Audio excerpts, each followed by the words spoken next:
Ahí, ¿verdad? ¿Se mira? Sí, ya lo podemos ver y escuchar muy bien. Ok, bueno, entonces vamos a ver dónde nos quedamos. Más abajo. Mm, En la parte que era espiritual. Sí, sí, ya va.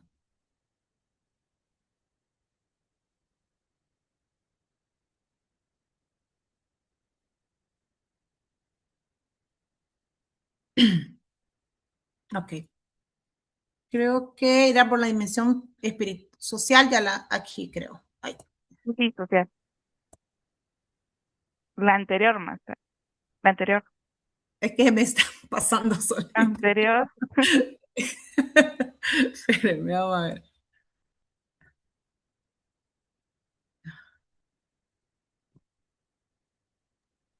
Creo que esa, ¿verdad? Arriba. Ujú. Ahí, ahí. Ahí, ¿verdad? Sí. Bueno, entonces, no sé si comenzamos.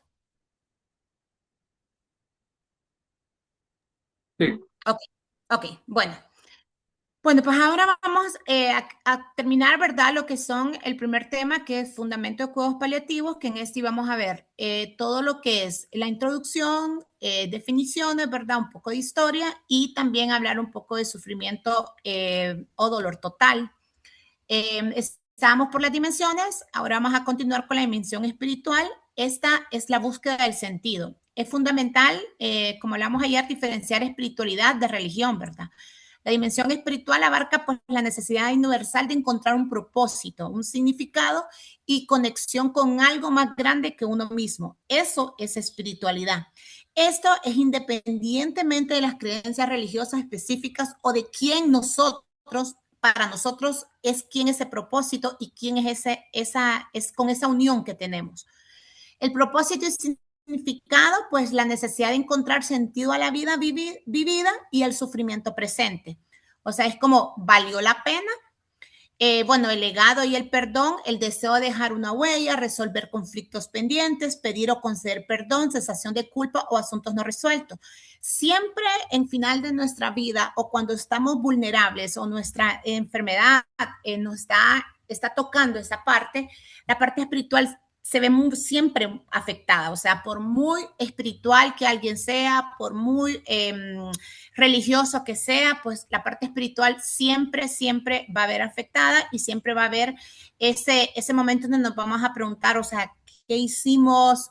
¿Lo hice bien? Estoy listo para dejar a mi familia? Tal vez podemos estar listos nosotros, ¿verdad? Y haber aceptado la muerte, pero en este momento también pensamos en las personas que amamos. Entonces podemos tener un poquito ahí, si hemos tenido algunos problemas, eso también pues va a haber un poco de preocupación, ¿verdad? Y definitivamente va a haber una crisis existencial. La pregunta es, ¿por qué a mí? Puede generar un sufrimiento más profundo que el dolor físico cuando no se acompaña adecuadamente. Yo siempre les digo a las personas que hablamos de cuidados paliativos que siempre es importante preguntarle al paciente cómo está espiritualmente, o sea, cómo se siente él, si hay cosas pendientes para que esas se puedan resolver con tiempo y esto haga tener un buen morir. Luego, vamos a tratar, tratando la biografía, no solo a la biología, ¿verdad? Los cuatro dimensiones del sufrimiento no operan de forma aislada, están profundamente interconectadas en un sistema dinámico donde cada uno amplifica o atenúa a las demás. Entonces, vamos a tener el paciente. El paciente va a estar rodeado por el dolor físico, ¿verdad? Que es un dolor que incrementa desesperanza. Vamos a tener la parte psicológica, donde vamos a hallar ansiedad, disminuye un umbral, ¿verdad? La parte social, que es un aislamiento, agrava depresión, y la parte espiritual, que hay una crisis, intensifica los síntomas. Entonces, esto, si ustedes ven, aquí vamos a ver afectación de todo, ¿verdad? Entonces, el equipo interdisciplinario es mandatorio, no opcional. Esto es importante porque muchas veces en cuidados paliativos creo que cometemos ese error. Creo que nos un poco, nosotros más los hondureños, creo que somos un poquito, un poquito egocéntricos, podría decir, o un poco acostumbrados a trabajar solo y no a trabajar en equipo. Ventaja porque no sabemos trabajar en equipos y no estamos acostumbrados a que nos tomen en cuenta o tomar en cuenta al paciente. Tenemos un tipo de consulta muy paternalista, una consulta donde solo yo hablo, el paciente no puede preguntar, yo quiero resolver todos los problemas del paciente, no solo quiero ver la parte física, me interfiero en otras Hola, doctora Sandra. disciplinas. Entonces, aquí lo que importa es que no opcional. Dígame, Sí, ¿me perdón que le escuchan? interrumpa.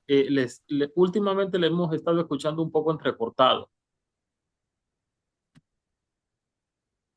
Vamos a ver.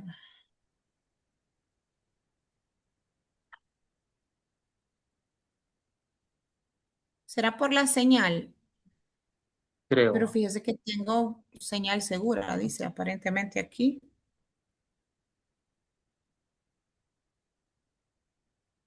Ok. ¿Pero me escucharon algo o lo vuelvo a repetir? Lo En último, cier- doctora, fue lo que no se escuchó. sí, Ok. Ok, entonces aquí lo que hablamos del equipo interdisciplinario, ¿verdad? Que dice que es mandatorio, no opcional. Ningún profesional, por más competente que sea, puede abordar simultáneamente las 4 dimensiones del sufrimiento. La sinergia del equipo es lo que hace posible el cuidado paliativo integral. Entonces, aquí tenemos claro definitivamente que debemos trabajar en equipo interdisciplinario, porque así usted haya leído sobre todo y se crea que sabe sobre psicología, así usted sea muy, no va a poder abordar todo. Ahora vamos a hablar para que interactuemos un poco sobre un caso breve, un cáncer de páncreas. Don Roberto, de 65 años, tiene un diagnóstico de adenocarcinoma de páncreas avanzado, irresecable, con metástasis hepáticas, derivada a cuidados paliativos tras 3 líneas de quimioterapia sin respuesta. Entonces, ¿qué vamos a abordar en este paciente? Pues vamos a abordar la parte física, ¿verdad? Vamos a abordar la parte psicológica y la parte social y espiritual. En la parte física, pues tiene un dolor severo en epigastrio, o sea, tiene en una escala de EVA 9 de 10. Tiene una caquexia progresiva. Vamos a ver que todos los pacientes con cáncer de páncreas tienen mucha pérdida de masa muscular. Dice que ha perdido 18 kilogramos. Está ictericia porque, como escuchan, tiene una metástasis hepática. Entonces, su hígado ya no está funcionando bien. Hay obstrucción y hay unas náuseas persistentes. Estos pacientes con cáncer de páncreas siempre vamos a tener esos dolores intensos, puede haber ascitis, puede haber muchos problemas epigastrálgicos porque obviamente la función que hace el páncreas es tan importante a la hora de alimentarnos y esa función no está haciendo bien, ¿verdad? Entonces, generalmente son así, pacientes delgaditos que casi no comen, que tienen mucho dolor y tienen muchas náuseas, puede haber mucha obstrucción. Ahora, vamos a ver, esto es la parte física, ¿verdad? Ahora, en la parte psicológica, bueno, él tiene terror al hospital por experiencias previas de distanasia. Entonces, el insomnio severo por miedo a no despertar, deseo control sobre su proceso. Entonces, esto también es importante en la parte psicológica porque también vemos que tiene un dolor 9 de 10. Entonces, un paciente con un dolor 9 de 10 tampoco va a poder dormir. Entonces, a la parte psicológica le aumentamos el hecho que no esté controlada la parte física, entonces aumenta más su insomnio. Al aumentar más su insomnio, disminuye más su calidad de vida, ¿verdad? Entonces, aquí hay un problema que también hay terror al hospital y hay, o sea, se niega hospitalizaciones. Entonces, ahora vamos a la parte social. Ahí vamos 2 esferas importantes que están afectadas. Tiene una red de apoyo frágil, su hermana es la única cuidadora y está claudicada, o sea, la hermana está cansada. No es que no lo ame, simple y sencillamente cuidar a un paciente con un cáncer terminal no es fácil. Y cualquiera que le toque solo se va a cansar en un momento. No, sin hijos, un patrimonio económico agotado por los tratamientos. Entonces aquí vemos que no solamente es la parte de familia, sino que también está afectada la parte económica, ¿verdad? Y en la parte espiritual, pues desea morir en casa con dignidad.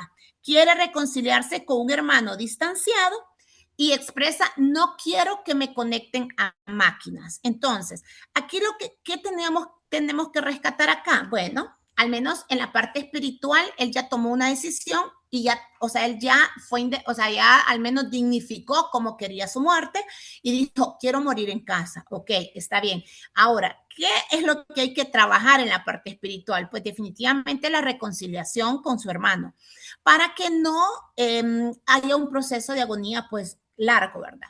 Y luego dice, no quiero que me conecten a máquinas, o sea, decisiones bien tomadas y concretas, o sea, él ya sabe que va a morir, esto significa que él ya aceptó su muerte y sabe y quiere cómo morir, ¿verdad? Entonces, ¿cuál es nuestro trabajo ahí? Pues definitivamente primero abordar la parte física, ¿verdad? Tenemos que quitar ese dolor. Después, pues tratar de ver la parte psicológica, ¿verdad? De nosotros dar o ofrecer alternativas que no sean hospitalarias y tratar de mejorar ese dolor y obviamente vamos a mirar un poco de sueño y eso. Ahora, en la parte social, ahí es donde les digo que definitivamente hay sufrimientos existenciales que no vamos a poder resolver. Por ejemplo, la red de apoyo frágil, o sea, es muy complejo. Si solo tiene una cuidadora, es muy difícil, o sea, pagar una enfermera, pagar, o sea, alguien que cuide bastante caro. Entonces, ahí es un poco complejo. Yo siento que de las cosas donde más en nuestro país y más nosotros en nuestra realidad social es mucho más compleja. O sea, aquí los pacientes, ni modo, están claudicados, pero no tienen a nadie más quien cuide. O sea, no hay dinero para pagar.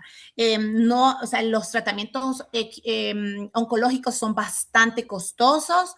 Entonces, obviamente hay situaciones en donde les decía que definitivamente no vamos a poder resolver, pero podemos acompañar. Y esa es la idea. Digamos, usted tiene un cuidador que está claudicado, pero usted se da cuenta y usted empieza a trabajar así sutilmente, ¿ok? A valorar su trabajo, a decirles, yo sé que es cansado, que es difícil, pero no tenemos opción, en lo que yo le puedo ayudar. O sea, con solo el hecho de que usted esté pendiente de cómo están, o sea, no solo cómo está el paciente, sino cómo está ella también, eso, pues ella se va a sentir acompañada aunque esté cansada. Y bueno, en la parte espiritual, pues tendríamos que trabajar lo de los hermanos. Yo siempre, cuando me toca trabajar un poco la parte espiritual, y me toca interferir a mí porque en muchos casos yo siempre les pregunto qué religión son y si ellos tienen pues un pastor, alguien que represente para ellos que pueda ser como ese capellán o ese enlace entre su espiritualidad y ellos. Y hay pacientes que definitivamente no tienen, o sea, no van a la iglesia o también pacientes que no, o sea, agarran más confianza con uno. Entonces yo siempre les digo cuando hay que pedir o dar perdón, yo siempre, porque me ha pasado casos donde la gente no perdona, o sea, no quieren perdonarlos. Entonces también hay que hablar desde esa parte, o sea, decirle como que usted cumpla su responsabilidad de pedir perdón, sane su corazón y o sea, si la otra persona no le quiere dar perdón, o sea, ese es problema de él, o sea, usted resuelva usted sus cosas. Entonces, a veces sí nos toca interferir, digamos, a mí me ha tocado como, yo acostumbro siempre a mis pacientes mandarles un plan de tratamiento escrito, entonces ellos los comparten generalmente con su familia, ¿verdad? Y sí me ha tocado pues hablar y decirle como, mire, por favor, usted cree que pueda ir, esto está haciendo que él tenga un sufrimiento y definitivamente es importante para su buen morir. Entonces, sí nos toca, por eso debemos saber mucho de espiritualidad. Yo siempre cuando hablo de cuidados paliativos, siempre les digo, hay que leer mucho, o sea, hay que leer sobre espiritualidad, uno debe también buscar su propia existencialidad para poder uno enseñarla. También hay muchos cursos de espiritualidad, en España hay unos súper buenos con el doctor Eric Benito, creo que es de los mejores, sobre cómo uno acompañar a esos pacientes en ese momento, porque sí le toca, o sea, y sí lo va a tener que hacer. Y ahí es donde uno a veces no haya como que responder. Ahora, vamos a tener otro caso sobre falla cardíaca y un EPOC severo. Entonces, Doña Carmen de 78 años, de 72 años, perdón. Tiene un EPOC Gold 4. Gold es como la clasificación, ¿verdad? Son bastante avanzados. Con un cor pulmonar, o sea, tiene afectado su corazón y tiene afectado sus pulmones. Hospitalizada 5 veces en el último año por exacerbaciones con disnea severa. Nunca ha sido referida a cuidados paliativos. Entonces, en la parte física, ¿qué es lo que encontramos aquí? Bueno, tiene disnea refractaria constante. ¿Qué significa eso? Que esta paciente se cansa y, o sea, no puede caminar porque siente que se ahoga. Recibe oxígeno en casa y obviamente la falta de oxígeno hace que tenga una fatiga extrema que le impida caminar al baño. Entonces, ahora, la parte psicológica tiene ataques de pánico nocturnos asociados a la sensación de ahogo, depresión con ideación de muerte, y ella dice, ojalá me durmiera y no despertara. Entonces, aquí vemos que en la parte psicológica, pues también está bastante afectada. En la social y espiritual, pues una paciente viuda, vive con su nieta adolescente que asume el rol de cuidadora. Siente que es una carga para su familia. Esto también es bastante común porque aunque el familiar los ame y los cuide de la mejor manera, siempre cuando usted es una persona que ha sido muy independiente, nunca quiere ser carga. Entonces, aquí siempre vamos a tener eso como que le digan, doctora, o sea, perdón, a mí no me gusta que ella se pase la vida cuidándome, ¿verdad? Entonces, aquí es bastante, siempre se va a ver eso. Ahora, ¿cuál es el reto clínico? Pues identificar el momento de transición paliativa en una enfermedad con un patrón de declive oscilante es mucho más difícil que en el cáncer. Cada hospitalización genera una falsa esperanza de recuperación, retrasando la conversación sobre objetivos de cuidado y voluntades anticipadas. Por eso es tan importante los cuidados paliativos en las enfermedades crónicas, porque como ustedes ven aquí ustedes, cuando yo vine, tuve que mandarles una tarjetita a los cardiólogos y a los neumólogos que conocía para decirle como, ok, doctor, mire, yo soy especialista en cuidados paliativos, manejo todo lo que son enfermedades no oncológicas, para que usted pueda enviar sus pacientes, porque definitivamente vamos a tener pacientes que nunca los envían, o sea, que nunca los van a enviar porque el neumólogo ni siquiera sabe que debe enviarlos. El cardiólogo es como, ok, siguen yendo a las citas, él sabe que la paciente tiene disnea y que obviamente hay una falla, pero no sabe las necesidades que la paciente está teniendo en casa, no sabe los síntomas que está teniendo en casa, no sabe cómo está su parte psicológica, porque son citas si son en el sector público, de 7 minutos, máximo 10 minutos, en donde ni siquiera le toman la presión. Entonces, es un poco complejo darse cuenta de todo el entorno. Entonces, aquí, ese es el objetivo de este diplomado. Y eso es también el reto para nosotros, es saber, o sea, cuándo nosotros vamos a identificar eso y cuándo vamos a hacer esa transición. Construyendo el abordaje interdisciplinario. Ambos casos clínicos nos demuestran que el abordaje del sufrimiento total requiere la intervención coordinada de múltiples disciplinas, cada una aportando su perspectiva única e insustituible.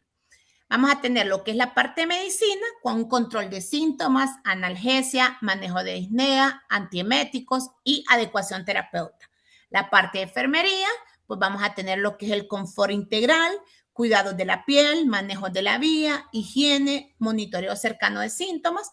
Y bueno, la parte de psicología y trabajo social, redes de apoyo, manejo del miedo, prevención de claudicación familiar y trámites sociales. Ahora, vamos a hacer una pregunta de interacción. De acuerdo a su profesión, ¿qué intervención inmediata harían por doña Carmen, la paciente con EPOC del caso anterior? Escriban en el chat. Los leo.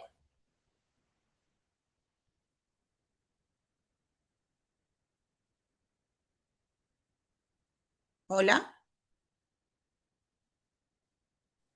Soporte con oxígeno en casa. Muy bien.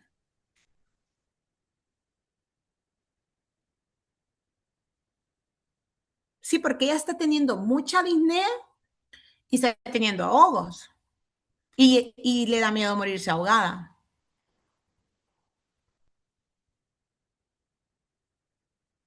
¿Quién más?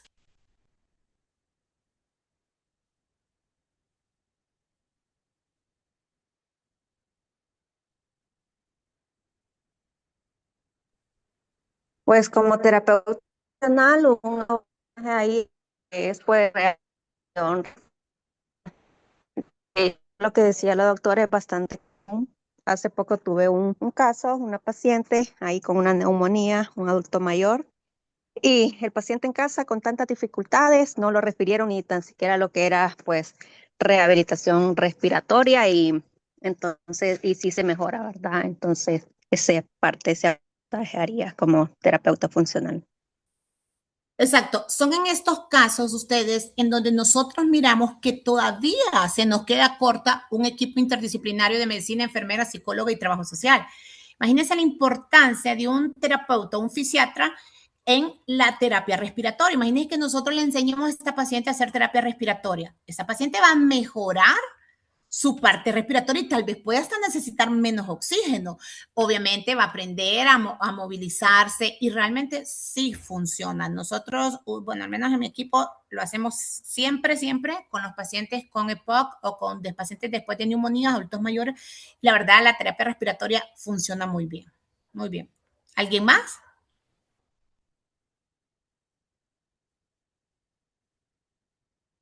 Ok, bueno, voy a continuar. Mitos y cuidados paliativos modernos, derribando barreras. La falta de educación en cuidados paliativos genera un estigma, miedos y preconcepciones erróneas que retrasan la atención y prolongan el sufrimiento innecesariamente. Mito 1. Ya no hay nada más que hacer. El mito, derivar a cuidados paliativos significa rendirse médica y clínicamente. Es tirar la toalla. Es decirle al paciente que su equipo médico se ha dado por vencido. Esta creencia genera retrasos fatales en la derivación. El Doctora, paciente llega a doctora, paliativo. Dígame. doctora, no está presentando, doctora. Ok. ¿Ahí? No, todavía no. ¿Y qué está saliendo? Su rostro, la imagen nada más. Ok, ok.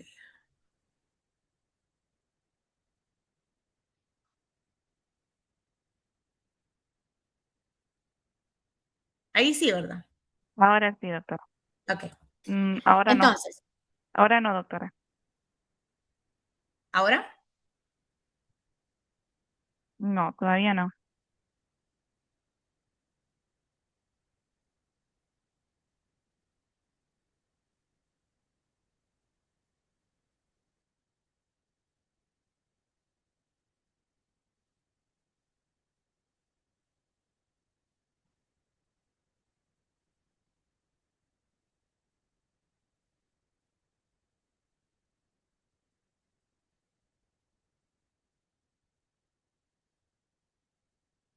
No, no se mira, ¿verdad? No, doctora. Vamos a volver a empezar mejor para ver si.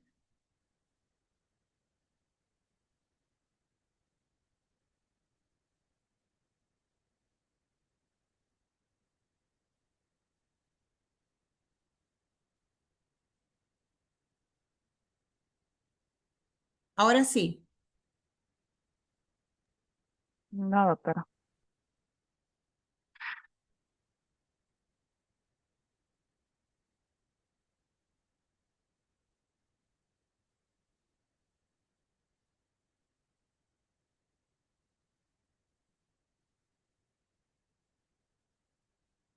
Solo cuando yo lo abro acá.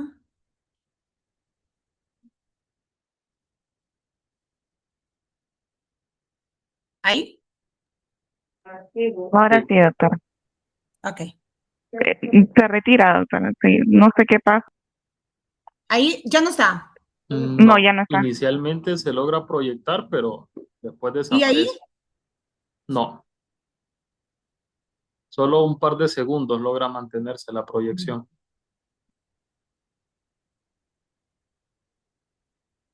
Ahí. Ahora está cargando. Sí, ya se mantiene.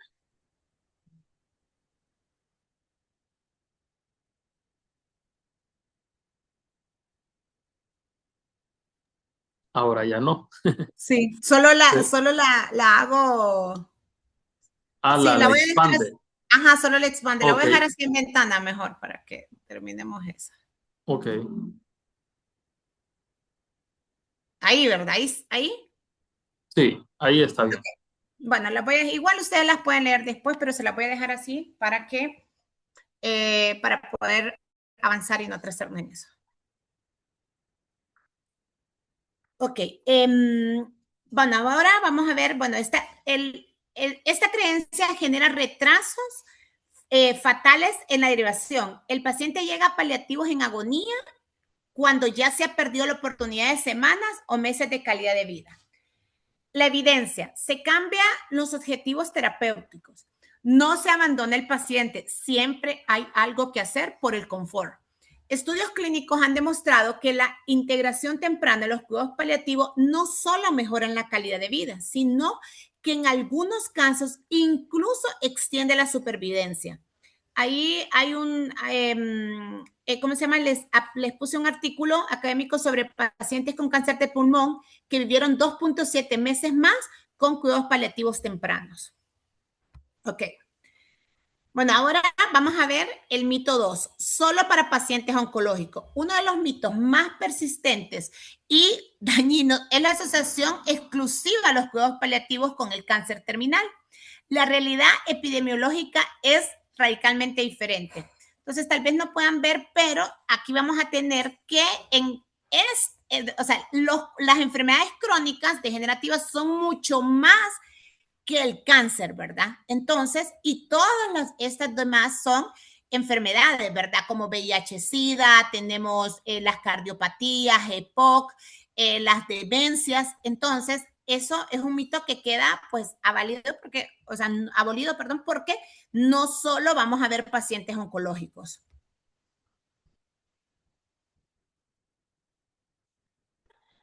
Ahora, el mito 3. La morfina adelanta la muerte. Eso es lo que más escuchamos a diario. El mito. El uso de morfina provoca adicción en pacientes terminales y acelera la muerte. Si le ponemos morfina, se va a morir antes. La evidencia, bien titulada, la morfina alivia disnea y dolor severo. Eso es importante a ustedes también. Saber de que la morfina no solo quita el dolor, sino que ayuda a la disnea sin acortar la supervivencia no tratada. La opioidofobia es el miedo irracional a los opioides. Es una de las principales barreras para el alivio del dolor severo en nuestro contexto. La evidencia científica es clara. En dosis adecuadas y con titulación correcta, los opioides son herramientas seguras y esenciales. No sé si quisieran participar, si han tenido o han enfrentado a ustedes pacientes temor directo hacia el uso de los opioides.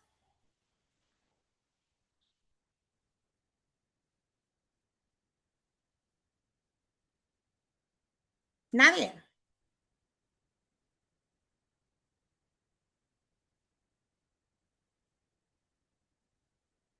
¿O han tenido la oportunidad de usar morfina? ¿Quién ha tenido la oportunidad de usar morfina? Doctora, hola, ¿Sí? buenas tardes. En el caso del paciente oncológico, doctora, sí, la mayor parte de los pacientes que son paliativos se usa bastante la morfina. Ajá. Sí, ¿Usted se ha usado la morfina? sí, constantemente. Ajá. Así se ayuda al alivio del dolor. Incluso también ya cuando el paciente, por ejemplo, sea eh, en em, una región, como por ejemplo en el cerebro, Ajá. se usa bastante, incluyendo hasta el fentanilo, se llega hasta el fentanilo. Y aún Ok, así hay pacientes que no se les logra aliviar por completo el dolor. correcto. Ok, ¿alguien más? ¿O quién más ha tenido experiencia con la morfina o sabe cómo se usa, cómo se aplica? Yo he tenido, perdón, sí, compañero. Perdón, nosotros sí hemos tenido experiencia. De hecho, tenemos un paciente que llega frecuentemente a la emergencia con crisis, tiene 32 años y padece de anemia drepanocítica. Y llega frecuentemente y en muchísimas ocasiones hay que utilizar morfina. Morfina. muy bien. ¿Pero lo usan solo en ese momento o el paciente usa morfina de opioide base? Fíjese que se usa más que todo en las crisis en la emergencia. Porque no O es sea un que no le dan paciente para tan- llevar, digamos. No le damos para llevar porque él tampoco es muy apegado al tratamiento, es un paciente bien rebelde. Entonces llega con las crisis de dolor casi días continuos, pues, o sea, no se apega y se le refiere al especialista y el paciente no cumple con el tratamiento, pero okay. sí llega gritando. O sea que ahí hay un sufrimiento que va más allá de ese dolor, entonces habría que abordar la parte psicológica, ¿verdad? Porque es un paciente que no se está pegando el tratamiento. De él y de la familia, porque Exacto. las familias tienen una actitud de poca colaboración y se molestan cuando se les explica, pues, se les dice, él tiene que acudir con varios especialistas, se le refiere y ellos no les gusta. Porque en el caso de nosotros que estamos en Comayagua, en muchas ocasiones tenemos que referir los pacientes a Tegucigalpa. Entonces ellos se niegan, no colaboran. Ok. ¿Alguien más? Yo he visto en 2 ocasiones, normalmente morfina a nivel subcutáneo, principalmente en pacientes que han tenido traumas secundarios a nivel lumbar o a nivel de hernias discales, ya pacientes bien ancianos que llegan con dolor 10 de 10, pero ya por lo menos de parte quirúrgica no se puede realizar nada. Entonces se le da el alivio para el dolor en ese momento. Y pacientes con EPOC exacerbado, pero ya en unas etapas bien avanzadas, que se les deja fentanilo, además de ventilación mecánica no invasiva. Para mejorar un poco Y la aún digestión. así cuesta bastante la sedación con ellos, siempre están con incomodidad, aún así. Sí. Ok. Después vamos a ver eso sobre esos signos refractarios, ¿verdad? Y cómo se abordan. Ok, bueno. La integración precoz, estándar de oro. El modelo contemporáneo de cuidados paliativos se basa en 3 pilares que transforman de manera en que acompañamos a los pacientes con enfermedades crónicas avanzadas. Primero, pues la aplicación temprana, el inicio de la atención paliativa desde el diagnóstico de enfermedad crónica avanzada, no esperando a la fase terminal. Esto permite construir una relación terapéutica sólida, establecer objetivos de cuidado y prevenir crisis. Una transición coordinada, pues una transición suave y coordinada entre la atención primaria y los especialistas. El paciente no se pierde entre niveles asistenciales. Existe un hilo conductor que garantiza la continuidad del cuidado. Eso podría pasar con esta familia y este paciente, porque aquí estamos, digamos, si él llega solo a la emergencia, estamos tratando solo el dolor físico, ¿verdad? Entonces, si con un acompañamiento más integral, donde entre psicología y donde entre, pues, alguien que hable más de cuidados paliativos o de que hable más, que sea un poquito más compasivo y que puedan como lograr hacer esa conexión, el paciente puede mejorar, ¿verdad? Porque sabemos de que no hay un apego al tratamiento porque no hay una aceptación. Si no hay una aceptación, igual para la familia, para ellos, eso significa que no hay un acompañamiento adecuado. La planificación anticipada, pues decisiones planificadas mediante voluntades anticipadas. El paciente, mientras puede, expresa sus preferencias sobre tratamientos, lugar de fallecimiento y límites terapéuticos. Lamentablemente en Honduras nosotros no tenemos voluntades anticipadas correctamente como se hacen. En países como México, Colombia, España, sí hay voluntades anticipadas que usted se las hace conforme a un notario, usted las lleva, es como decir un testamento previo, o sea, antes de morir. Y usted lo que hace es que como dice, como, ok, yo quiero que no me den para el dolor, digamos, en ese momento, o quiero que no me hospitalicen, que no me hagan RCP. Digamos, en países como México sí se usa, usted firma, cuando usted va a hacer va a haber un paciente en cuidados paliativos, siempre debe preguntarle si tiene voluntades anticipadas y si no, pues en ese momento hacerlas. Aquí se utiliza de una forma empírica. Yo lo que hago, que cuando la primera consulta que tengo con ellos, siempre toco esos temas y siempre le digo que usted qué es lo que desea, que usted de dónde quiere morir, usted quiere que lo hospitalicen, y así para poder que sus familias escuchen lo que ellos quieren. Ok, el trabajo interdisciplinario. En cuidados paliativos, la sinergia reemplaza a la jerarquía tradicional. Ninguna disciplina está por encima de la otra. Todos son igualmente necesarios para abordar el dolor total. Entonces vamos a tener lo que les decía, medicina, que va a haber diagnóstico, acompañamiento espiritual, enfermería, psicología, trabajo social. También tenemos algunas otras ramas como fisioterapeuta, ¿verdad? Fisiatras. Muchas veces cuando tenemos enfermedades complejas como las enfermedades neurológicas, siempre es necesario que ese equipo esté acompañado de neurólogo, porque hay manejos que definitivamente son por neurología.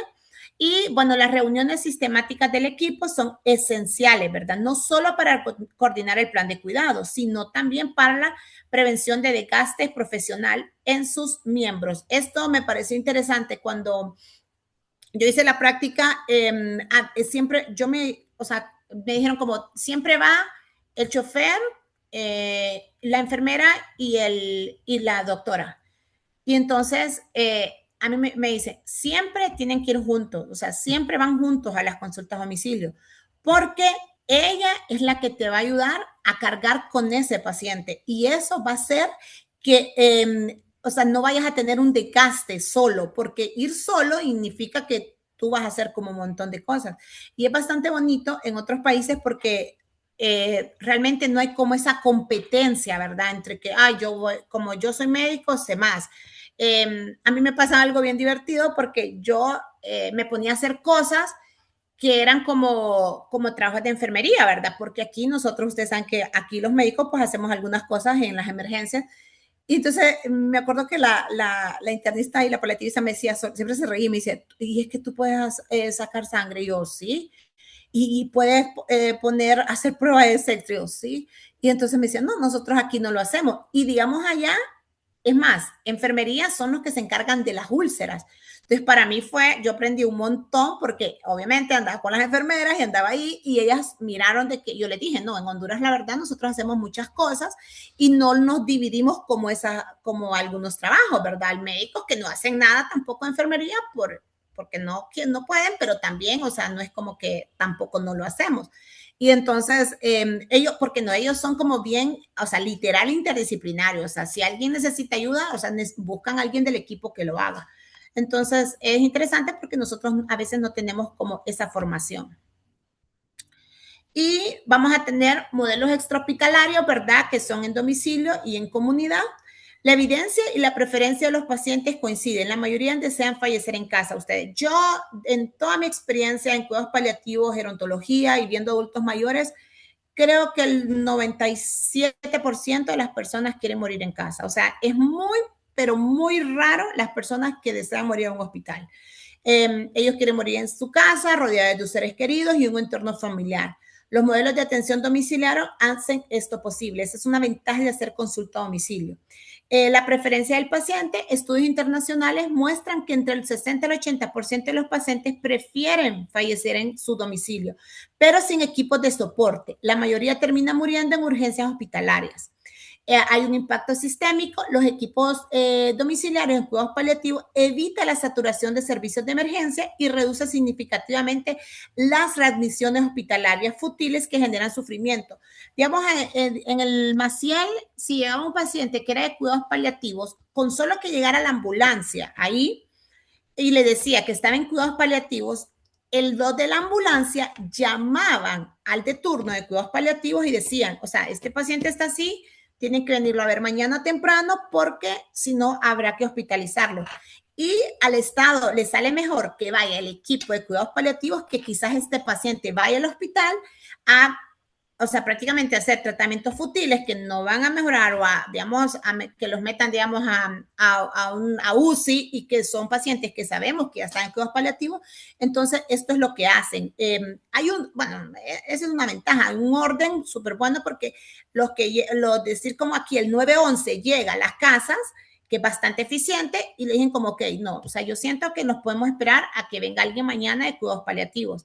Entonces, y así, eso sea, al día siguiente se priorizan quiénes son los que sí llamaron a la ambulancia para verlos de primera instancia. Cuidador como extensión. La capacitación del cuidador primario como extensión del equipo terapéutico es clave. Manejo de síntomas básicos, administración de medicamentos y reconocimiento de emergencia.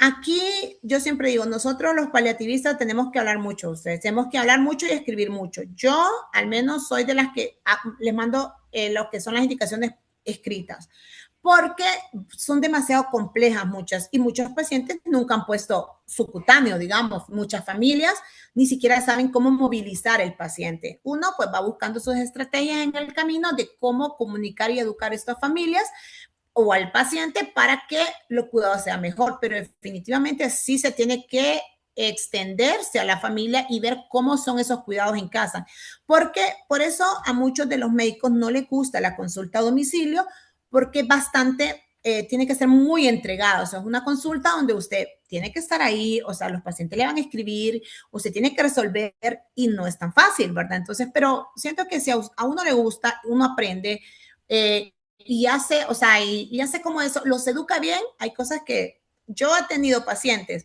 que ahora son voluntariados de cuidados, que han sido cuidadores de sus papás fallecieron y aprendieron tanto que están haciendo un voluntariado en cuidados, ¿va? Entonces, es para que ustedes vean de que la gente siempre, en la familia siempre hay alguien que es bueno, siempre hay alguien que es bueno para eso, que resuelve, que ayuda a movilizar al paciente, que usted les manda una guía de cómo moverlo y aprenden. Entonces, siempre es importante tener al cuidador como una extensión y hacerlo parte de. ¿Cómo identificar tempranamente? Herramientas de screening. Disponer las herramientas válidas para la identificación temprana de necesidades paliativas es fundamental para superar el modelo reactivo y avanzar hacia la integridad precoz. Aquí no me voy a detener mucho porque ya las vamos a ver en la siguiente clase, que vamos a tener una pregunta sorpresa, vamos a ver el instrumento SPIC y la herramienta NECPAL. Solo que como se las iba a dar ayer, por eso. Cuidar cuando no se puede curar. El imperativo ético. Los cuidados paliativos no son un extra del sistema sanitario, ni un lujo reservado para países desarrollados. Son un derecho humano fundamental, reconocido por la OMS y las Naciones Unidas. El derecho humano, el acceso al alivio del sufrimiento severo, es un imperativo ético que exige compromiso político, formación profesional y recursos dedicados a todos los niveles del sistema de salud. Mirar a la persona. Los sistemas de salud deben dejar de enfocarse exclusivamente en el órgano enfermo y mirar a la persona completa, su historia, sus miedos, su familia y su dignidad. Y la dignidad definitivamente hasta el final. El objetivo no es la supervivencia biológica per se, sino garantizar la dignidad humana en cada etapa de la vida, incluida la última. Ser agentes de cambio en Honduras. Cada uno de ustedes tiene el poder de transformar la realidad paliativa de Honduras, desde su trinchera diaria, o sea, desde el diario, desde sus emergencias, desde donde están, donde ustedes ejercen, sea una atención primaria en un hospital o en la comunidad.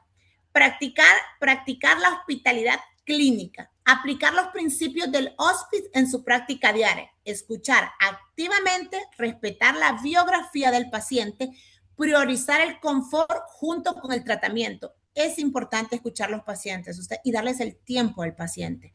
Acompañar y escuchar, superar la frustración tecnológica médica, el sentimiento de fracaso cuando no se puede curar y descubrir que acompañar es un acto terapéutico profundo. Educar y transformar, educar a pacientes, familias y colegas para romper el estigma de los cuidados paliativos. Cada conversación informada es una semilla de cambio. Yo sé, porque yo trabajo en el sistema público y sé que es difícil, pero créanme, uno puede ser parte del sistema, pero no puede ser igual que el sistema. Yo siempre digo, o sea, está bien ya que tengamos un sistema de salud malo, para nosotros encima ser malos también. Hay veces que toca, o sea, toca ponerse los pantalones y decir, en mi caso, yo trabajo sábado y domingo, estoy en un horario de 7 a 4 de la tarde y me querían obligar a que mirara 54 pacientes de 7 a 4. Eso es humanamente imposible. Entonces, yo me paré y le dije, no, o sea, yo voy a ver los pacientes porque yo tengo que hablar con los pacientes, yo tengo que revisar los pacientes y voy a ver los que se puedan ver en ese horario. Y la verdad que aquí estoy, no me han despedido, ya tengo mi plaza, entonces yo siento que sí se puede. Yo he hecho no lo que yo he querido, porque no me parece que he hecho lo que he querido, pero el paciente que he visto, realmente lo he visto, porque yo un día le dije a mi jefa, ¿usted quiere que se los vea, literal se los vea o que atienda pacientes? Porque yo sé, o sea, yo sé, y hay pacientes, obviamente he aprendido, paciente que llega solo por sus medicamentos, solo le doy sus medicamentos, pero siempre, aunque sea una plática corta de 5 a 7 minutos, me ajusta, pero yo le doy ese tiempo. Pacientes que van muy seguido al centro de salud, que yo sé que están yendo, yo hago o sea, hago un abordaje diferente. Entonces, sí se puede ustedes, o sea, yo soy la prueba que sí se puede, o sea, yo veo pacientes ahora hago evaluaciones geriátricas integrales, veo pacientes que me mandan del San Felipe, ¿cómo se llama? El Hospital Escuela, que son en paliativos, o sea, ¿cuánto me tardo en una consulta paliativa? Por lo menos 1 hora, y lo veo. Entonces, lo importante es eso, o sea, nosotros ser agentes de cambio, o sea, no esperar que el sistema de salud cambie, no esperar a que digan, ok, tiene 1 hora para ver su paciente. No, eso no va a pasar. Y si pasa, van a desperdiciar esa hora, porque no están, si ustedes tienen, así tengan 1 hora, pero si ustedes no le dan el tiempo al paciente, pueden tener 2 días y no va a pasar nada. Entonces, en ese punto yo siempre soy como bien, digamos, en el centro de salud, yo soy coordinadora y yo trato que los médicos se tarden el tiempo adecuado en el paciente. No es que solo le den la receta sin voltearlo a ver, o sea, no. Entonces yo pienso que sí se puede, claro que se puede. Y que tengamos un sistema de salud malo no significa que nosotros vamos a ser malos, porque eso habla más mal de nosotros que del sistema de salud. Entonces, siempre hay que practicar la hospitalidad clínica, acompañar y escuchar y sobre todo educar y transformar. Un resumen ejecutivo, bueno, vamos a ver, ¿verdad? Lo que es alto, pues bienestar, ¿verdad? Origen de hospicios y compasión y ciencia, el cuidado activo holístico frente al sufrimiento. Alto, pues hay alguna complejidad, integración precoz, acompañamiento del diagnóstico y bajo complejidad, pues como el dolor total físico y bajo bienestar. Entonces, estos son como los pilares que nosotros debemos manejar y sobre todo aprender. Y una reflexión de cierre, pues si puedes curar, cura. Si no puedes curar, alivia. Y si no puedes aliviar, consuela. Y mi frase favorita, que es de Cicely Sanders, que dice, tú importas por ser tú, importas hasta el último momento de tu vida y haremos todo lo que podamos, no solo para ayudarte a morir en paz, sino también para que vivas hasta que mueras.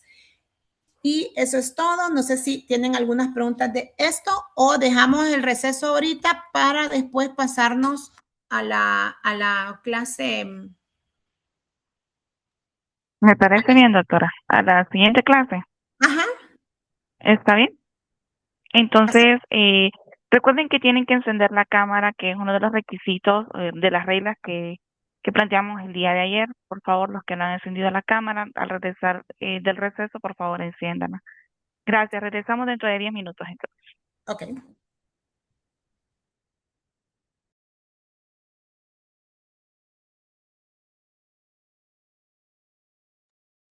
Doctora, ¿puede dejar de compartir, por favor, un ratito?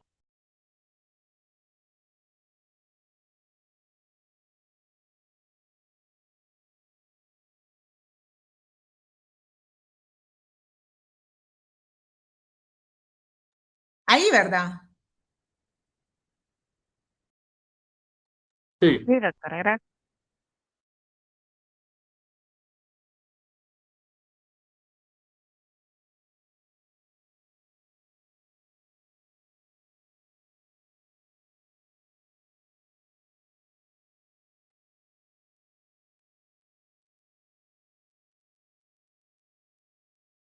Ok.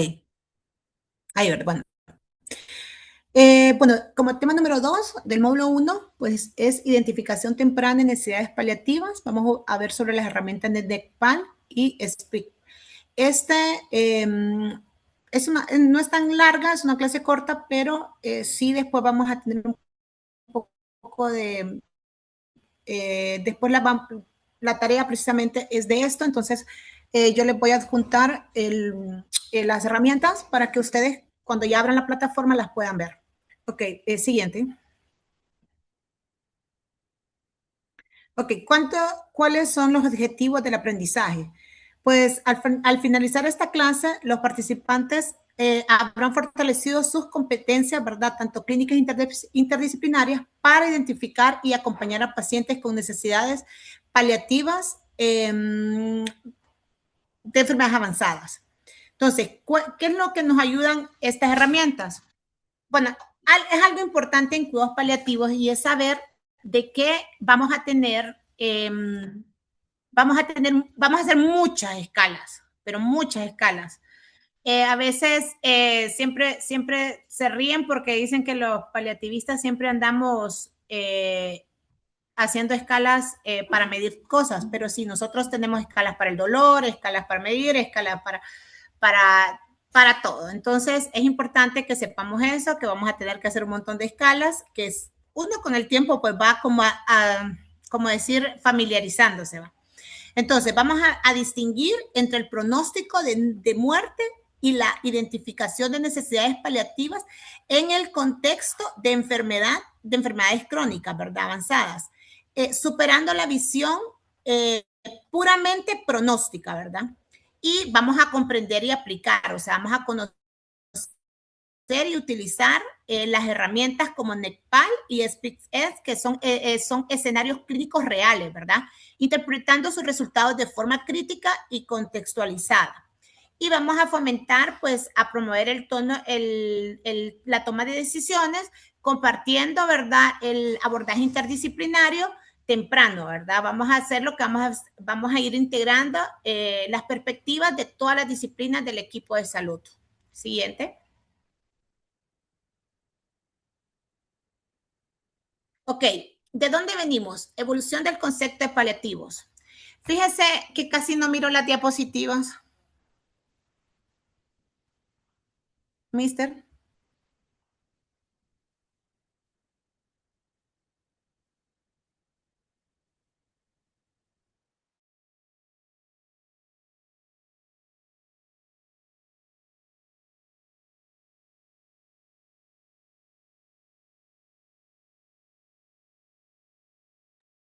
Doctora,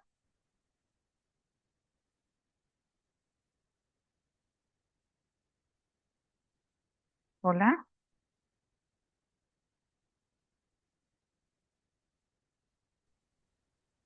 Me saco. Ok. Mister, casi no miro las Lo, diapositivas. ok, dígame usted cuando ya lo proyecte en grande si la mira porque no me puedo conectar al mismo tiempo. O sea, no puedo activar Ok. la...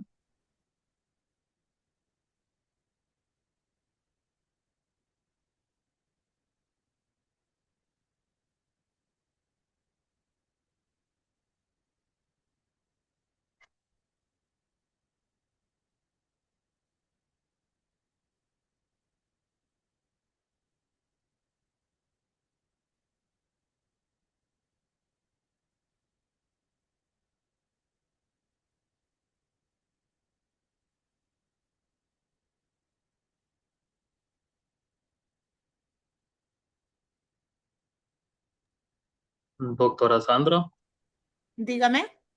¿puede visualizar la presentación? Es que, no sé, es que se mira bastante pequeño. Mm, No bueno, sé si me dejan intentar compartirla a ver, para ver si puedo, para ver si, ajá, porque me sacó, entonces tal vez ahorita que volví a entrar.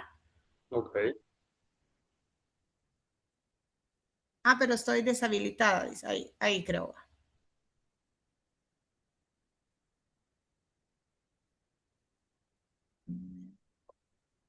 Ya tiene el permiso para compartir. Ok.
no puedo compartir, o sea, no me deja. Entonces, intenten.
No se ve, Master Cecil.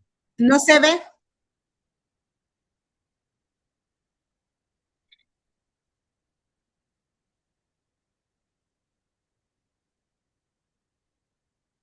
¿Está cargando ahora?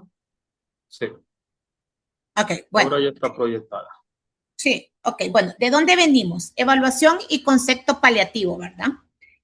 La nueva definición que tiene la OMS y la IAHPC concibe definitivamente los cuidados paliativos como una asistencia activa y holística, ¿verdad? Lo que hemos venido hablando, o sea, que debe ser integrar todo.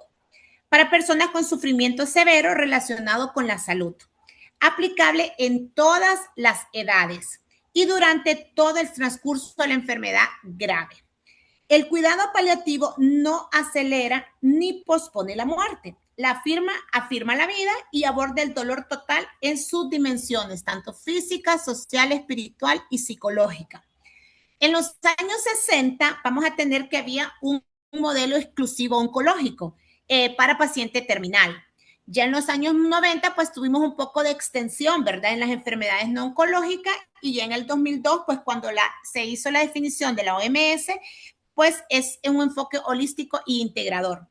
Ya en el 2018 y el 2020, pues ya la Comisión de Lancet ya lo puso como un modelo integral y universal. Siguiente. La barrera de la incertidumbre. ¿Por qué llegamos tarde? Esa es una pregunta que siempre nos hacemos. En enfermedades crónicas avanzadas, como lo que es la insuficiencia cardíaca, el EPOC, la demencia, el curso clínico es impredecible, o sea, no se sabe cómo va a avanzar esto. Esta incertidumbre genera patrones disfuncionales en los equipos de salud que retrasan el inicio de los cuidados paliativos. Pasa mucho en las demencias porque no todas las demencias tienen el mismo curso. Vamos a tener que en las demencias, como decir Alzheimer, es un agudo y avanza súper rápido, mientras que vamos a tener demencias como la enfermedad vascular o de pequeño vaso, que el transcurso es mucho más lento, pero no es que al final no se pueda tener, o sea, no avance, ¿verdad? Entonces creo que eso nos hace como ahí esa partecita para que nosotros no podamos entrar adecuadamente en el tiempo indicado. Una incertidumbre pronóstica, ¿verdad? La exacerbación es impredecible, dificulta reconocer el momento de declive real. El equipo no ve la cronicidad avanzada porque el paciente aún se recupera transitoriamente. Esto pasa como con los pacientes con EPOC. Los pacientes con EPOC empiezan a usar oxígeno hasta casi al final de la enfermedad, cuando ya la fibrosis es bastante avanzada. Mientras que antes, el paciente puede permanecer bien con sus inhaladores, ¿verdad? Entonces, eso hace de que ahí también, pues, no logremos como entrar. El parálisis pronóstico, como no sé cuándo va a morir, no actúo. La incertidumbre se convierte en justificación para la inacción, postergando indefinidamente la conversión paliativa. Esto es importante porque como es un paciente que no está muriendo y no sabemos cuándo va a morir, entonces también eso hacemos que nos paralicemos y no lo hagamos correctamente. Y bueno, el sobretratamiento, ¿verdad? Porque tenemos tendencia de huida hacia adelante, con intervenciones futiles, alto costo físico, emocional y sin mejorar la calidad de vida de los pacientes. Ahora, también tenemos lo que son la derivación tardía, falta de referencia al equipo paliativo por asociar erróneamente este servicio solo con la agonía inminente y perdiendo una ventana de intervención valiosa. Eso es importante, más como en nuestros países que no tenemos equipos adecuados, ¿verdad? O que son insuficientes. O sea, entonces muchas veces desconocemos o lo que pasa en las áreas como decir, Comayagua, Danlí, donde no hay ningún paliativista, entonces ahí es difícil que nosotros podamos pues referirlo, ¿verdad? Siguiente. Vamos a tener una identificación precoz, ¿verdad? Un cambio de paradigma. Vamos a ver un enfoque antiguo, reactivo, ¿verdad? Que este se centraba el pronóstico de muerte, se activa el detectar la agonía inmediata y la derivación tardía del equipo paliativo. Paciente y familia sin preparación previa. Y el enfoque actual, que es totalmente proactivo, ¿verdad? Que aquí lo vamos a centrar específicamente en el impacto de las necesidades. Reconocimiento universal y precoz y permite las planificaciones de decisiones anticipadas. Mejora el control de síntomas y reduce la angustia familiar. Entonces, esta es una pregunta que nos debemos de hacer. ¿Qué preferiría nuestro paciente si le preguntáramos hoy sobre su cuidado futuro?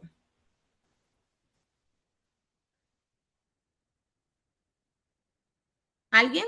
¿Ustedes creen? Si usted le pregunta a un paciente, ok, tiene una demencia, sabe que tiene una demencia por enfermedad vascular o de cuerpos de Lewis, el paciente en ese momento no tiene tanta afectación de la memoria, es un paciente que todavía está funcional, cognitivamente todavía está lúcido, y usted le dice, ok, ¿qué preferiría usted? ¿Que entraran los cuidados paliativos y de este momento se interviniera, que le enseñaran a su familia cómo van a ser sus cuidados posteriores, que supieran cómo usted va a cuidar a este paciente en casa, qué es lo que usted le espera con este paciente o con usted, cuáles son esas cosas donde cuando venga la cronicidad van a pasar?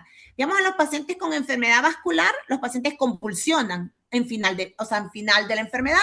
Entonces, hay pacientes que ni siquiera el neurólogo les explica eso a la hora del diagnóstico, o que el hecho de que ellos no tengan un control adecuado de su presión arterial, de su diabetes, puede incrementar y que puede avanzar más rápido la enfermedad vascular. Entonces, todo eso pues ayuda a que nosotros podamos plantearle eso, porque obviamente nuestro abordaje es más íntimo. Y esa es la diferencia entre nosotros y el neurólogo, porque nosotros miramos al paciente holísticamente.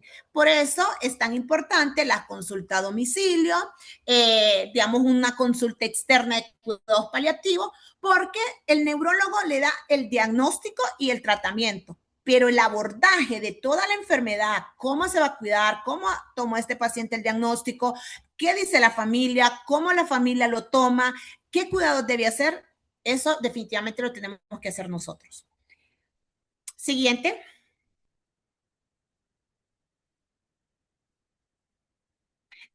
La liquérica es importante también, porque muchas veces eso de la autonomía es muy importante a ustedes. Nosotros estamos regidos o venimos de una medicina muy paternalista, una medicina donde va a ser lo que yo quiera como médico. O sea, yo tengo el conocimiento, yo tengo el control.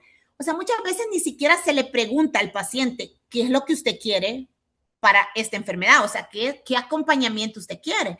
O usted realmente quiere tomar medicamento, hacerlo, y eso definitivamente respetar la autonomía del paciente. Peor si el paciente todavía conserva todo su cognitivo, es algo que debemos siempre reforzarlo. O sea, nosotros siempre debe ser la prioridad el paciente y su autonomía. Eso es parte de su dignidad. Ok, ¿cuál es la transición en la atención del modelo dicotómico al progresivo? Pues el modelo tradicional establecía una línea vertical brusca, ¿verdad?, entre el tratamiento curativo y los cuidados paliativos. El modelo progresivo actual propone una atención sincrónica y compartida, donde la intención paliativa aumenta de forma gradual a medida que avanza la enfermedad. Los diagnósticos de enfermedad crónica grave, inicio del tratamiento modificador de la enfermedad, primeras conversaciones sobre expectativas y valores. Vamos a tener como 2 la primera transición, identificación precoz. ¿Podría este paciente fallecer en los próximos meses? Ahí es el inicio de las medidas paliativas progresivas junto al tratamiento activo. O sea, esa es la pregunta del millón. O sea, ¿este paciente podría fallecer en los próximos meses o en el próximo año? Y esa es la que nos va a ayudar a nosotros a tomar la decisión de cuándo vamos a hacer esa intervención. Ahora, una segunda transición, que es cuando los últimos días, enfoque paliativo exclusivo, confort, dignidad, acompañamiento intensivo del paciente y la familia. Entonces, conforme vayamos viendo, vamos a ir haciendo lo de la pregunta, que eso es como lo importante en estas herramientas. Siguiente. Ok, vamos a ver lo que es la herramienta de NECPAL. Ayer les hablé un poco de que quién la diseñó, ¿verdad? Esta es una herramienta de necesidades paliativas. Entonces, está diseñada por el Observatorio Quàlic de Cataluña. Es la herramienta NECPAL, fue creada para el cribado poblacional en sistemas de salud. Su objetivo es identificar personas con enfermedades crónicas avanzadas, cuya expectativa de vida limita aproximadamente entre 12 y 24 meses. Eso es importante, porque también no es que vamos a andar haciéndole utilizando la herramienta NECPAL a un paciente recién diagnosticado, ¿verdad? Obviamente. Pero si nosotros tenemos un paciente que tenga un pronóstico de vida aproximado entre 12 y 24 meses, es ahí donde nosotros vamos a aplicar la herramienta. Su enfoque es cualitativo y multifactorial, no dicotómico, ¿verdad? No clasifica pacientes en paliativos o no paliativos, sino que gradúa las necesidades de intervención según la acumulación de indicadores. ¿Qué significa esto? Recuerde que los cuidados paliativos se van a integrar precozmente o de una manera más avanzada o de final. Entonces, lo que nos ayuda a la NECPAL es saber qué tipo de cuidados paliativos necesita mi paciente. Si es una primera transición donde vamos a acompañarlo con el tratamiento y que va a ser progresivo, o es una segunda transición donde es el final o agonía. Entonces, eso es lo que hace. Ahora, ¿cuáles son los conceptos clave de esto? Pues definitivamente el cribado poblacional, ¿verdad? La evaluación multifactorial, que no es dicotómica, y siempre horizonte entre 12 y 24 meses. Siguiente. El instrumento del algoritmo NECPAL. El NECPAL se aplica siguiendo 4 pasos secuenciales que combina la institución clínica del equipo con indicadores funcionales, nutricionales específicos por enfermedad. La pregunta sorpresa. Ustedes, esa es la pregunta que deben hacer. ¿Les sorprendería que este paciente falleciera en los próximos 12 meses? Eje central y reflexivo. Activa la intuición clínica del equipo. Ajá, ok. Demanda o necesidad percibida. Solicitud explícita del paciente o familia o percepción del equipo tratante en las necesidades no cubiertas de confort o apoyo. Aquí no hay ninguno, creo, yo desconozco porque la verdad nunca he trabajado en los que hay paliativos, pero creo que no la aplican porque al menos lo que logro pensar yo, digamos, como decir, en el Hospital San Felipe, pues la doctora está sola. Entonces, para esto necesitará un equipo interdisciplinario, multidisciplinario. Entonces, necesitará que alguien más le ayudara a hacer las intervenciones desde muy atrás. Entonces, creo que a ella solo ve pacientes, para empezar, solo ve paciente oncológico porque está en la área de oncología. O sea, ella mira a los pacientes que les pasan los oncólogos que son de paliativo. No hace consulta a domicilio porque no podría, ¿verdad? Hacer consulta a domicilio y hacer consulta ahí para todos. Entonces, creo y estoy segura que realmente en Honduras no se aplica. O sea, ustedes lo deben de saber, o sea, todos los paliativistas lo debemos de saber cómo, porque el objetivo aquí, pues, es también de que se puedan hacer o integrar estos equipos interdisciplinarios, ¿verdad? Con el conocimiento. Entonces, ustedes, esta estructura de cómo se hace el logaritmo, esto es lo que, la realidad, lo que hacen otros países. Aquí estoy segura que no, pero es importante que ustedes lo sepan. ¿Cuáles son los indicadores generales? Deterioro funcional, vamos a aplicar lo que son las escalas de Bartel o Karnofsky. La escala de Bartel, son escalas básicas, es una escala básica de cómo está la funcionalidad del paciente. Esa es súper fácil, Karnofsky también. Entonces, eso es importante. La pérdida de peso, por eso es importante que entre nutrición para que miremos que haya, digamos, otros indicadores que tengan menos del 10% de multimorbilidad severa. Entonces, ahí también pues debería de hacerse. Ya le voy a contestar, Sandra. Las infecciones frecuentes también es importante. Este paciente ha tenido infecciones frecuentes o más de 2 ingresos no planificados. No sé si me puede leer la pregunta porque si me... Ay, creo que no puedo. Solo medio la miré ahí.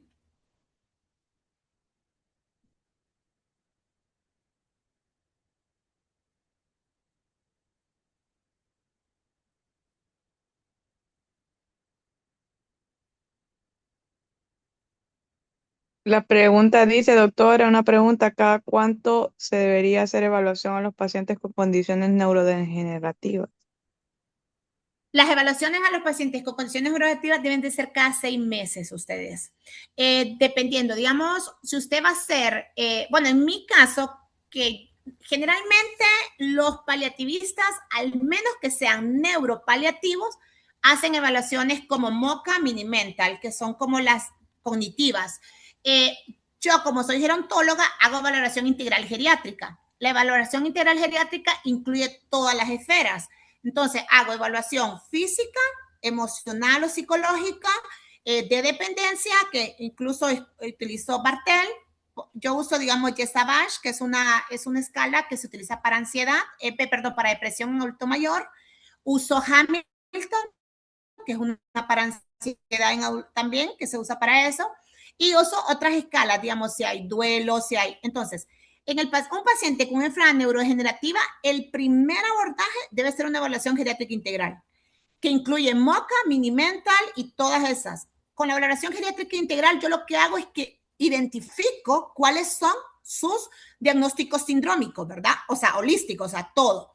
Al identificar todos los diagnósticos sindrómicos, yo ahí es donde se toman las decisiones. De acuerdo, digamos, si me sale un paciente ya con demencia avanzada, que eso me lo da el MoCA y el Mini-Mental, entonces yo digo, ok, este paciente ya tiene, y eso me da todo. Me da los dominios, qué es lo que, cuál es el, o sea, dónde está su problema, si es en la corteza, si me da todo.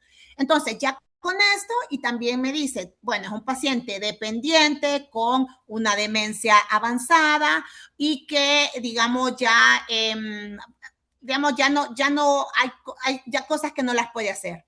Entonces, eso me da un pronóstico. O sea, yo digo como, ok, este paciente está avanzado.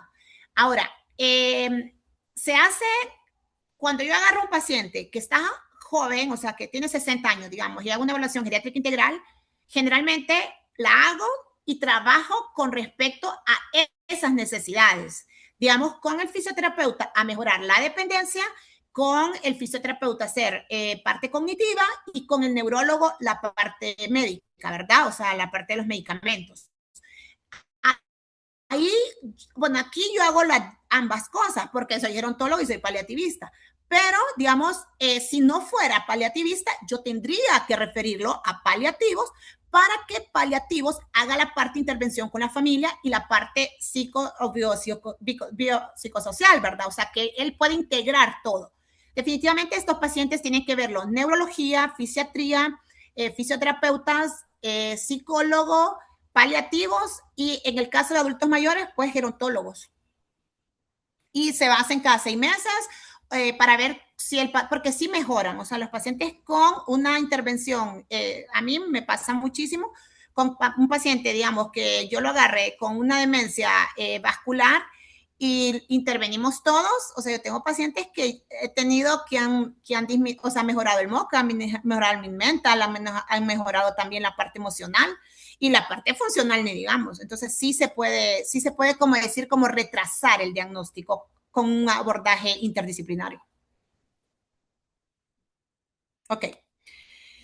Vamos a tener indicadores específicos por enfermedad. Eso es importante. El instrumento NECPAL va a ser de acuerdo a la enfermedad, porque hay indicadores que son específicos, como de criterios definidos para el cáncer, digamos, para EPOC, digamos, la insuficiencia cardíaca, para la insuficiencia renal, hepática y demencia, según las guías clínicas vigentes. O sea que es bastante, por eso les digo que debe ser un equipo, porque debemos saber todo eso para nosotros poderlo aplicar. Siguiente.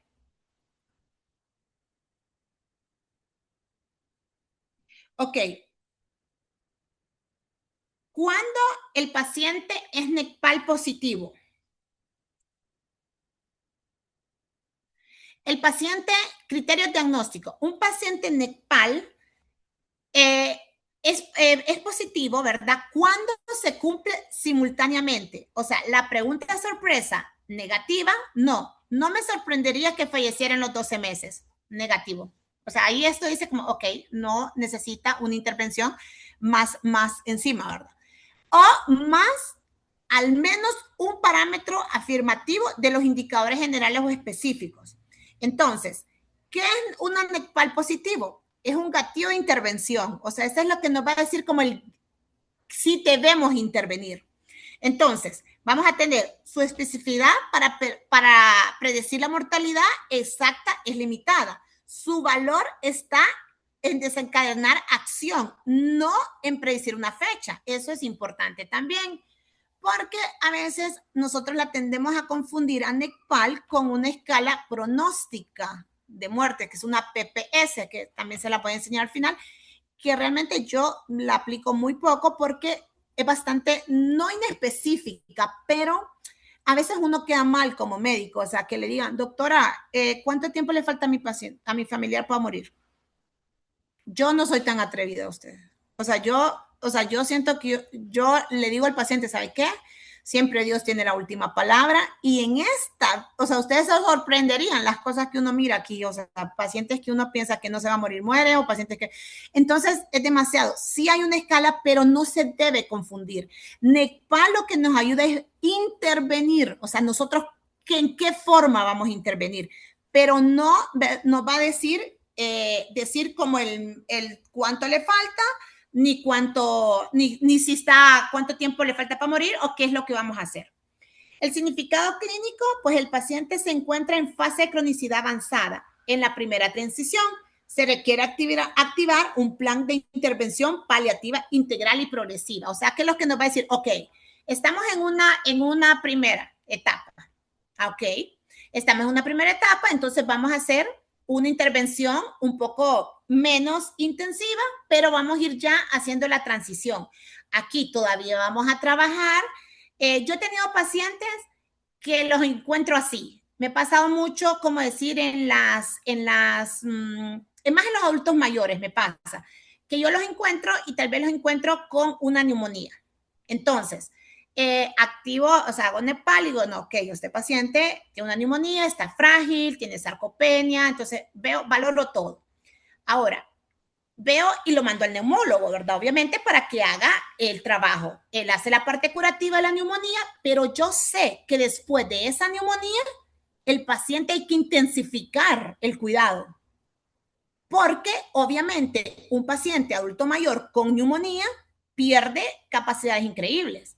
Entonces ahí yo digo, bueno, mi paciente ya necesita un cuidado diferente, terapia respiratoria después de la neumonía, terapia física, porque peor si hubo hospitalización, ok, necesita los medicamentos más adecuados, tengo que ir pensando, educando a la familia si este paciente me va a necesitar oxígeno, tengo que ver cómo está la disnea, ver si quedó con dolor y todo eso. Entonces hago la intervención.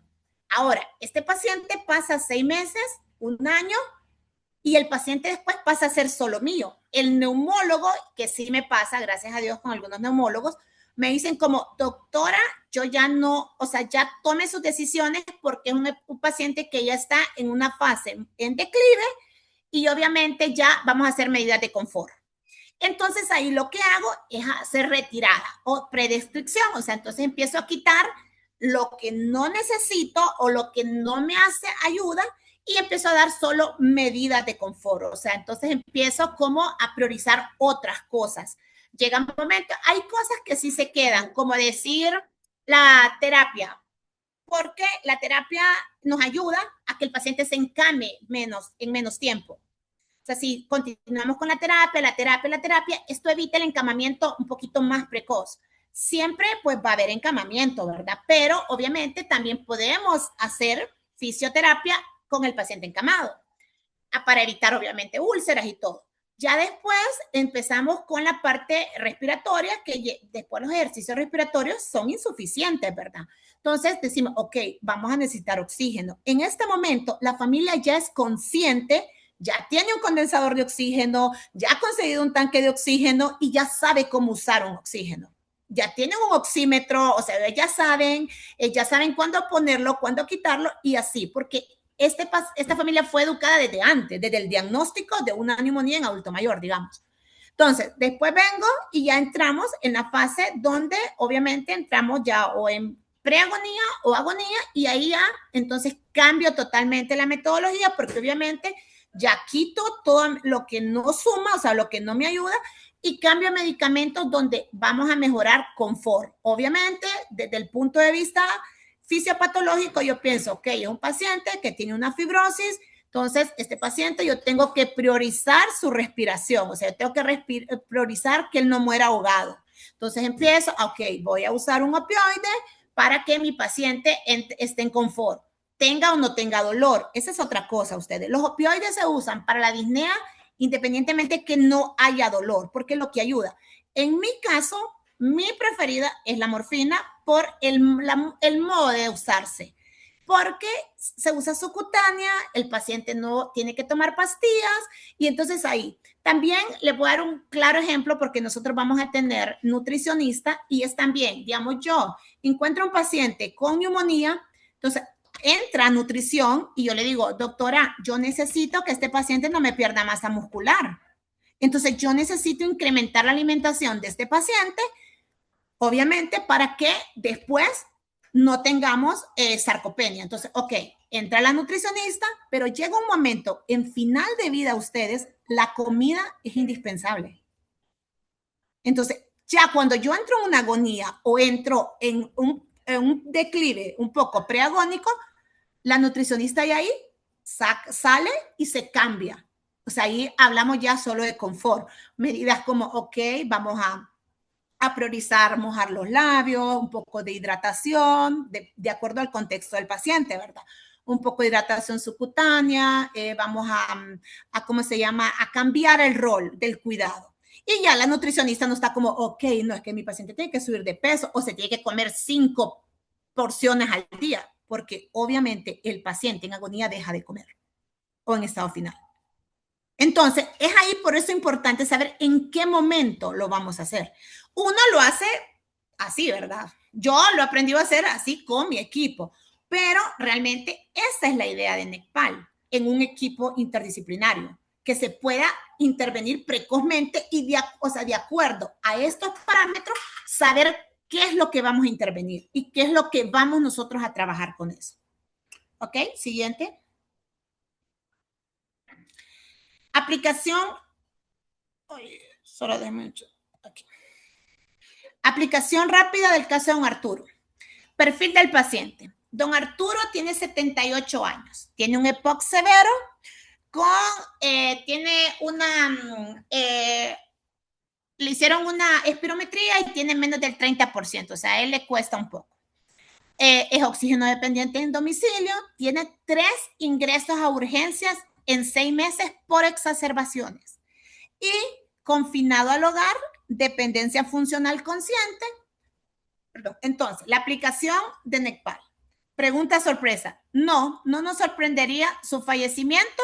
Negativa, ¿verdad? Porque no me sorprendería. Ahora, uso de recursos. Digo yo, ok, no me sorprendería, pero voy a ver que es más lo que tiene. Tiene 3 ingresos no planificados. O sea que tengo un indicador general positivo. O sea, aunque a mí no me sorprendería que él iba a morir porque tiene 78 años, todavía tiene una dependencia funcional creciente, o sea, todavía hace cosas. Entonces, específico respiratorio menos de 30, o sea, este es un indicador específico de POC.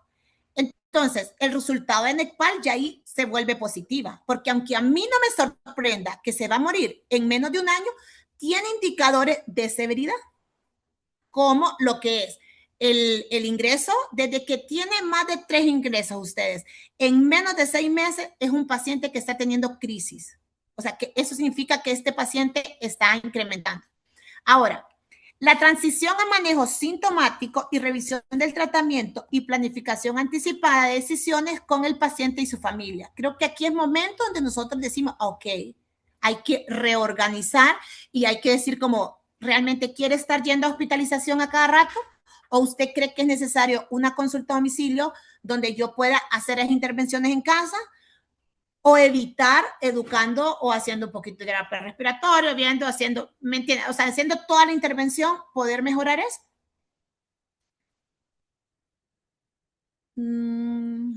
Vamos a ver. ¿Qué dice Belén? Doctor, en caso que tengamos pacientes con vía enteral comprometida, ¿usted cómo los trata? Depende. Depende, o sea, qué quería el paciente. Si me preguntan a mí, es que bueno, he aprendido tanto y yo le digo a la gente que comer no es, o sea, yo en esta carrera aprendí que la comida no es importante.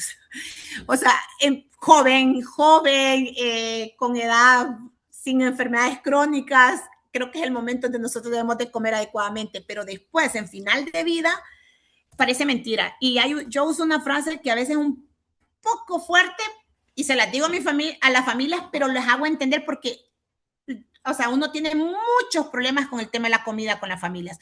O sea, las familias quieren que el paciente coma, como sea. O sea, no importa si el paciente tiene dolor, pero si no ha comido, eso es lo importante.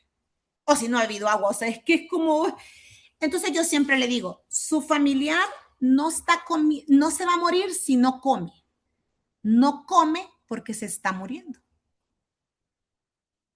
Y eso les enseña a ellos como, ok, uno cuando se está muriendo, no importa comer. Estamos reservando cosas. Entonces, para nosotros comer es un gasto demasiado de energía. Entonces, el cuerpo se está apagando. Y al cuerpo estarse apagando, vamos a priorizar. Vamos a decir, ok, me interesa respirar, me interesa hablar un poquito, me interesa que me funcione el corazón y los riñones. Entonces, ¿ustedes creen que nos vamos a esforzar por comer? O sea, eso pasa a un segundo plano. Entonces, el paciente cuando se está muriendo, deja de comer, duerme más y habla menos. Porque obviamente no estamos apagando. Entonces estamos reservando las pocas energías y las pocas reservas que tenemos para priorizar. Entonces yo en mi caso, sí, no uso, bueno, yo si es un paciente paliativo, no uso ni sonda nasogástrica, porque eso no es confort. No uso enteral, o sea, muy raro, pues, creo que nunca, al menos que el paciente esté así y que la familia a veces lo hago por la familia, no por el paciente. Y para ahí tener un poquito de comprensión con la familia. Y definitivamente con la hidratación tampoco soy muy fan. Eso de la hidratación en final de vida, ustedes, es un tema bastante complejo y depende mucho del criterio de como paliativista. Yo sí creo, o sea, sí, obviamente hago hidratación, pero depende del contexto de qué paciente tengo, porque obviamente, y yo siempre lo uso con esta lógica, si usted tiene un paciente con falla renal o falla cardíaca y usted, o sea, un paciente que está en final de vida y usted lo hidrata, eso lo va a hacer morir más rápido. Entonces, ahora, si tengo un paciente que no tiene falla renal, no tiene falla cardíaca y tiene un delirio por deshidratación, lo hidrato. porque sí me va a ayudar al delirium por deshidratación. Entonces, depende del paciente. Entonces, eso pasa con la comida. Yo siempre, a mí me insisten y no, yo no sé, ustedes, o sea, uno aprende como a educar las familias y a educar los pacientes, porque realmente llego y cuando yo llego, digamos, yo he tenido pacientes que llego y me dice el paciente, me tienen harta ofreciéndome comida. No tengo hambre. O sea, la anorexia es el primer síntoma del cáncer. Me tienen harta, doctora. O sea, no tengo hambre. No le siento sabor a la comida, no quiero comer y no quiero comer. Entonces me toca trabajar mucho con la familia porque eso más bien me le quita paz al paciente. El hecho que están, y no va a comer. Doctor, es que no ha comido. Mire que tiene 2 días sin comer. Y yo como, él puede estar, yo he tenido pacientes meses sin comer. Meses. Yo tuve una paciente con un cáncer de estómago que cuando yo llegué, solo se tomaba un batido de ajonjolí por las mañanas. Medio vaso. Tenía 2 meses de hacer eso. Y yo recuerdo que era una paciente joven y una familia sumamente amorosa, o sea, sumamente cuidadosa. Y ella ya había tenido una experiencia con una paliativista, entonces ella ya estaba como un poco renuente. Cuando yo llegué fue la familia quien me buscó, no fue que ella quería. Entonces yo tenía que hacer clic con ella, o sea, yo tenía que llegarle a ella, ¿va? Y también tenía una familia. Cuando la familia es muy, pero muy amorosa, se preocupa mucho más porque coman. O sea, eso es como... Y entonces creo que fue la primera vez que yo le dije, deme chance a ver si podemos mejorar que usted coma. Entonces empecé a tratar primero los síntomas de dispepsia, ¿verdad? Porque ella había tenido una obstrucción, entonces ella tenía miedo a comer, porque obviamente empecé a tratar eso. Yo le dije, deme chance que usted pueda, que yo pueda introducir al nutricionista y que usted pueda comer un poco más. Y fuimos así. Esa paciente ganó, creo que subió 4 libras. Me dio chance de que entrara el nutricionista. Obviamente yo sabía que era una paciente que no tenía mucho tiempo, pero la familia fue feliz ustedes con esas 4 libras. Entonces fue algo muy bonito porque al final la paciente igual dejó de comer y un día me dijo como, ya no, doctor, o sea, ya no quiero comer, o sea, hago un esfuerzo para comer. Y la verdad que ha sido, creo, de las pocas veces que yo he insistido también y que yo también he estado ahí, pero era por todo el contexto de la paciente, ¿verdad? Y yo sabía lo importante que era para la familia, pero de lo contrario trato. Ustedes, la verdad que no, yo no tengo problemas con mis pacientes, o sea, aceptan que no es necesario. ¿Alguien mira algo ahí de los eventos cerebrovasculares? 5 meses perdió saciedad precoz, la llevaron porque no comía. En eso se enfocaron nada más, correcto. Se enfocan en la comida, o sea, a la familia lo que le importa es que coma. En los pacientes mayores posteriores a eventos cerebrovasculares, ¿qué tanto se debería limitar la vía oral para evitar complicaciones? Miren, eso de los eventos, yo como no uso sondas ni me gusta que hagan gastrostomías, o porque eso es el pan diario en el Seguro Social, o sea, para ellos es fácil hacerle gastrostomía y no mandarlo a terapia física y que el paciente aprenda a comer otra vez. Yo he tenido pacientes que me han llamado, doctora, mi paciente tuvo un evento cerebrovascular, lo saqué del Seguro Social, venga, véamelo, no come. Así va. No, el paciente se negó a hacerse gastrostomía. He llegado, he visto,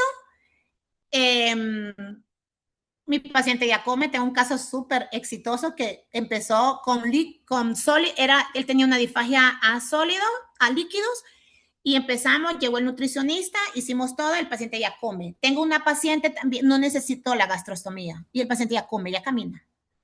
Entonces, ¿por qué? Pero claro, hubo un trabajo arduo, ¿verdad? Entonces, y hubo terapia, eso es mucho más caro para el Estado. Entonces ellos lo facilité la gastrostomía.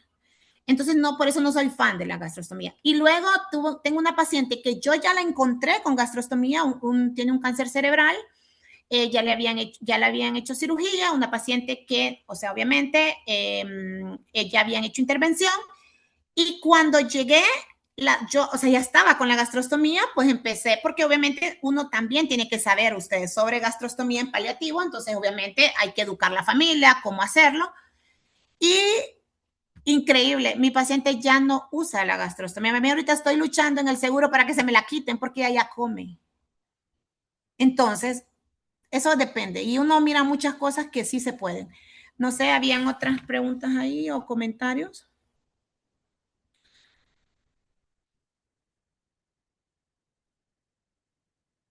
Ujú, exactamente. En nuestra cultura es eso, enfermo que no come se muere, sí. Eso es, y lo vivo a diario. Es bien difícil, pero sí se puede ustedes. Yo siento que no se me hace difícil. Yo siempre le digo eso y es como, a veces también, y cuando les mando los informes, siempre les pongo como esos tips. Dele comer solo cuando él quiera, no le pregunte tantas veces al día que quiere comer, pídale lo que a él le gusta, o sea, dele lo que a él le gusta, o sea, complázcalo, para que ellos, o sea, o sea, se orienten diferente y lo empiecen a tomar en cuenta. Es como, ok, pregúntele si tiene hambre, le doy tips para que hagan como, uso muchos alimentos como unas superproteínas para que sean en pequeñas concentraciones y tengan bastante alimento. Yo siempre les digo, vamos a dar calidad, no cantidad. Entonces la familia ahí, o sea, no, entonces dice la familia, ok, la doctora está preocupando porque coma, pero no en cómo nosotros queremos que coma. Entonces ahí cambia el rol. ¿Eh? Son estrategias, creo, y se aprenden conforme uno va trabajando en esto. Siguiente.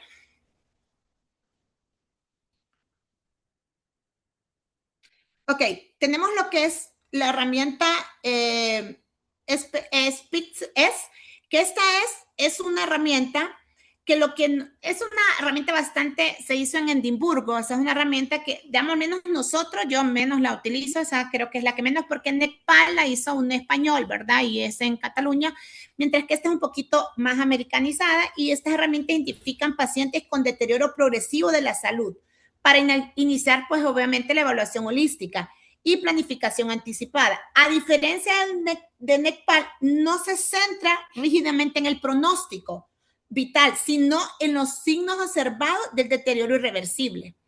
Es especialmente útil en atención primaria y entornos comunitarios por su practicidad y síntesis visual. Entonces, es más útil buscar un deterioro irreversible que predecir la muerte. O sea, para nosotros es mejor decir como, ok, este paciente tiene este deterioro, a decir, le faltan 6 meses para que muera, ¿verdad?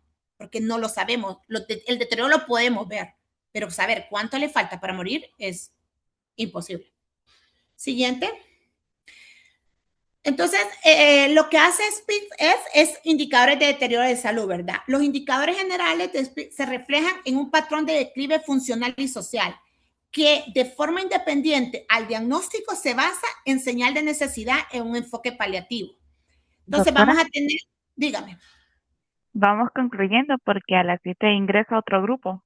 Sí, ok, está bien. Yo creo que nos podemos quedar ahí, entonces, para que ya hablemos en la otra clase solo de SPID.